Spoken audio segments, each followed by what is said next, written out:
je partage avec vous aujourd'hui un nouveau concours. C'est le concours de recrutement pour le centre cinématographique. Ce concours est un concours de recrutement de techniciens 3e grade. C'est un concours qui s'est déroulé en 2020 et dans une durée de 3 heures dans l'option informatique. Et bien évidemment, c'est un concours dont le QCM s'étale sur plusieurs questions. Dans le total, c'est à peu près 60 questions qui sont listées dans cette épreuve. Et dans cette vidéo, nous allons voir juste quelques-unes. On va voir les premières questions, quelques vingtaines.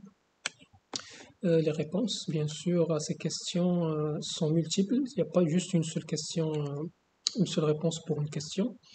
Et aussi, il a noté, et je pense que c'est quelque chose qui est quand même important à garder en tête, surtout pour les personnes qui n'ont jamais passé une épreuve pareille, c'est que ici, dans cette épreuve, on a décidé de prendre en considération le fait qu'une fausse réponse fait perdre des notes.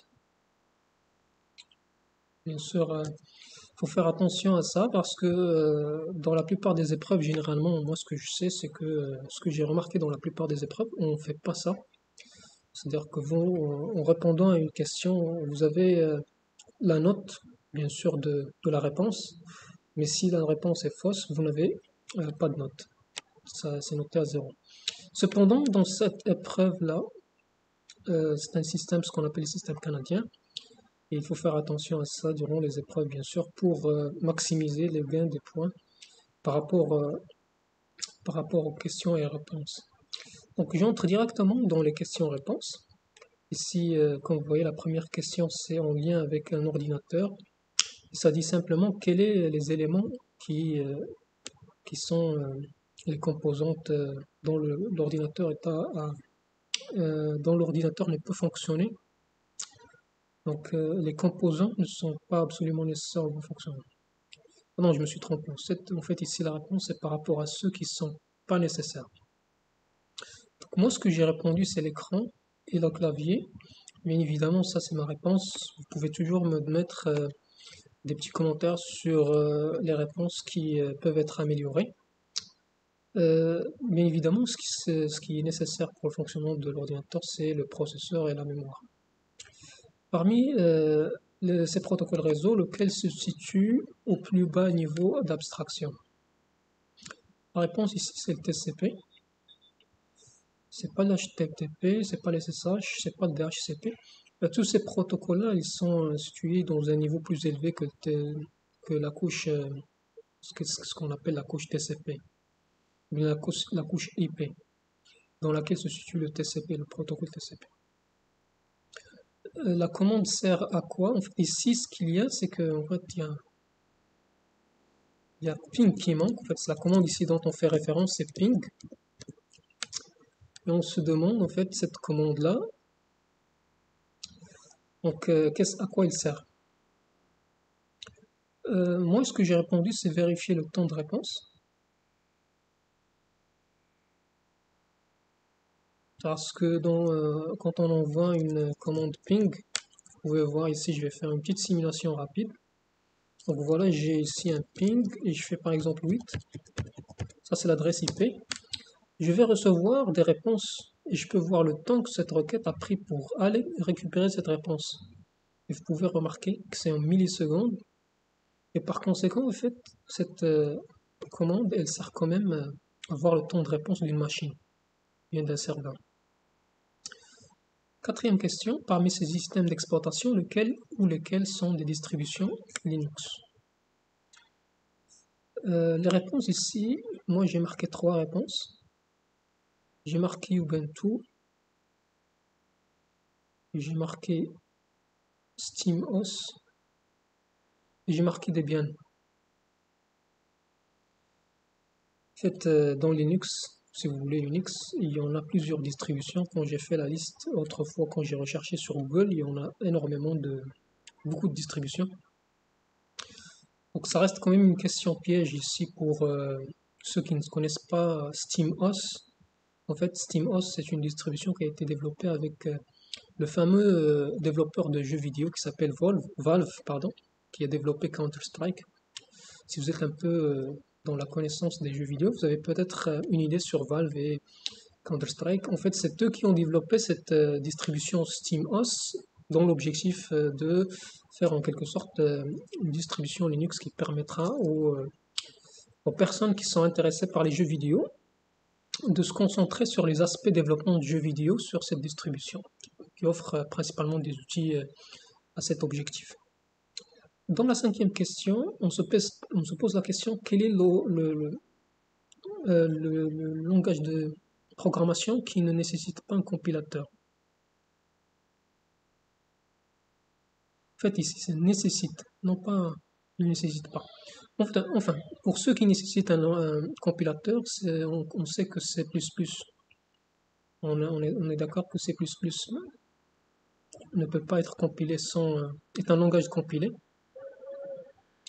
Et pour ce qui concerne les autres, que ce soit HTML, PHP ou SQL, ce ne sont pas des langages compilés. HTML est un langage markup, c'est-à-dire que c'est un langage de présentation. PHP, c'est un langage interprété. C'est un langage généralement qui permet de programmer ce qu'on appelle les applications web. SQL, c'est un langage de requêtage qui nécessite une base de données, un système de gestion de base de données relationnelle pour être comment dire, interprété, la requête. La sixième question, lequel de ces protocoles n'utilise pas de mesure cryptographique? En fait, les deux protocoles qui n'utilisent pas de mesure cryptographique, c'est HTTP et Telnet. Mais je crois que je me suis trompé par rapport à la question. Je vais quand même vérifier à double reprise. Ici, ça dit la question. C'est ça la question. Lequel de ces protocoles n'utilise pas de mesure cryptographique? Effectivement, ici, on a le HTTP et Telnet. Ce sont les deux protocoles, si vous voulez, n'utilisent pas de mesure de sécurité, ni de cryptage, ni de sécurisation sous n'importe quel niveau. Septième question. Parmi les langages, lequel n'utilise pas le paradigme de programmation orientée objet? Ici, on est bien d'accord, c'est le C. Mais en fait, ici la question c'est lequel utilise en fait, le paradigme d'orienté objet. Donc la réponse, en fait, comme vous avez compris, c'est à la fois les trois autres à part le C. TIFF, ça c'est un format d'image. La réponse, c'est le A. Vous pouvez pauser la vidéo pendant que vous regardez et essayer de réfléchir à la question avant de répondre.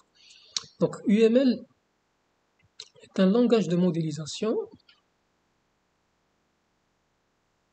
en gestion de projet qui appelle-t-on maîtrise d'ouvrage. Pour rappel, je vais juste mettre une petite note ici. On a maîtrise d'ouvrage, MOA. On a maîtrise d'œuvre, on a la MOA. Donc, en fait, maîtrise d'ouvrage, c'est associé au client. La maîtrise d'œuvre, c'est associé à l'intégrateur ou bien prestataire. C'est la compagnie qui va faire le développement de la solution et son intégration. La MOA, c'est généralement tout ce qui est accompagnement durant les phases de cette mise en place de la solution. Et c'est surtout ce qu'on appelle la société de conseil. C'est ce qui conseille le client. Donc, pour ce qui concerne la réponse ici, vous avez bien compris que la réponse est client. 11e question, le nombre binaire 1, 0, 1, 1. Je vous invite à faire ce calcul chez vous, c'est le 11. Ça donne 11 en décimale. 12e question, dans l'instruction suivante, donc qu'est-ce qu'on va recevoir en résultat? Comme vous remarquez ici, on a un ordre by. Donc la liste est triée par âge et on récupère juste les agents dont l'âge est supérieur à 10. Donc la réponse ici, lister les noms des agents de plus de 10 ans. C'est le C. Bien évidemment, c'est classé par âge.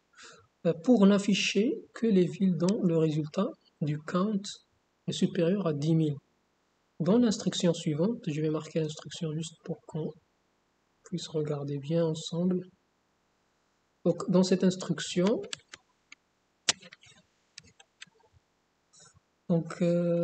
qu'est-ce qu'on doit faire pour permettre d'afficher les résultats dont le count est supérieur à 10 000? Moi, ce que j'ai répondu, c'est le A, c'est qu'on va rajouter le having count étoile supérieur à 10 000 après le groupe by. Par conséquent, ce que ça devrait donner comme requête, ce que je dois avoir ici un having supérieur. Bien sûr, ici on rajoute count étoile supérieur à 10 000. Et bon, moi ça c'est la réponse que j'ai donnée, mais je vous invite quand même à me laisser si je me trompe, parce qu'il y a ici ce qu'on appelle impossible comme réponse, mais moi je pense que c'est quand même possible. On peut rajouter le count étoile à la fin avec un having et vérifier la condition par rapport à la supériorité et avoir cette réponse, c'est-à-dire la liste des résultats dont le count est supérieur à 10 000. Sous Unix, la commande ls, elle permet de lister le contenu d'un répertoire. On est sur la réponse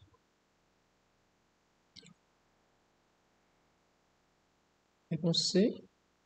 Quel est le schéma HTML correct? On a trois choix ici. Donc, si vous remarquez, c'est le B qui donne la bonne réponse. On a un head. On commence un head. Et puis, on continue avec le body. Là, je me suis trompé quand même dans le texte quand je faisais la saisie. Vous pouvez remarquer qu'il n'y a pas un slash ici, il y a un manquant un slash. Mais c'est ça la bonne réponse. Ok, c'est ça la bonne réponse. Ce n'est pas la première, ce n'est pas la dernière. 16e question. Certains services sont assignés à des ports. Donc, lequel de ces ports n'est pas correct par rapport au service correspondant? C'est le B. En fait, les autres, ils sont corrects. HTTP est sur le port 80, FTP sur le port 21, HTTPS sur le port 443. Cette instruction SQL, elle permet... Donc, en fait, c'est une instruction qui ne donnera pas de réponse parce que simplement l'élément GroupBy, le nom, ne se trouve pas dans le GroupBy. Si je vais marquer la requête,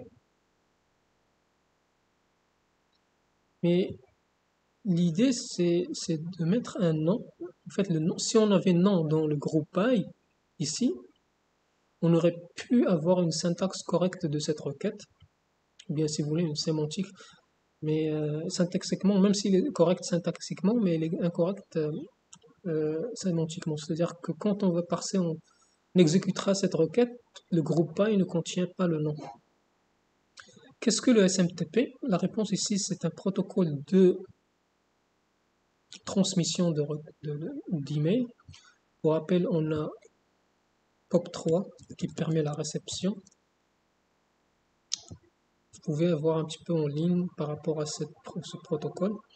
Quel est le tag utilisé pour placer une image? La troisième réponse est la bonne, c'est-à-dire le C.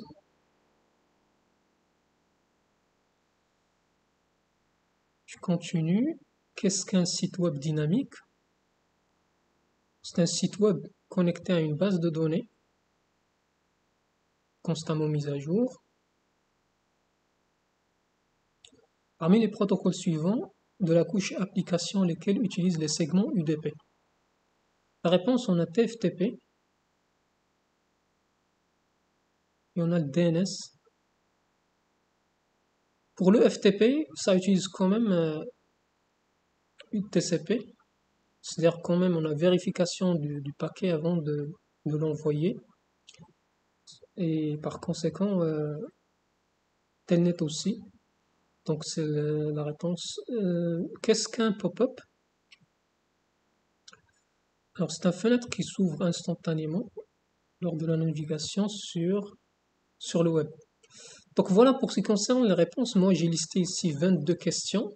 Vous avez remarqué qu'il y a des questions qui sont reliées au web, des questions qui sont reliées à la partie réseau, comme on l'a vu avec cette question de protocole, on l'a vu avec d'autres questions dans le réseau. Et il y a des questions reliées aux requêtes SQL. Donc c'est quand même comment dire, une épreuve qui est équilibrée, contient des questions dans pas mal de types de domaines dans l'informatique.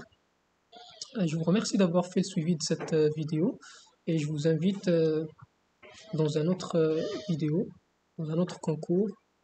Je vous dis au revoir, à très bientôt.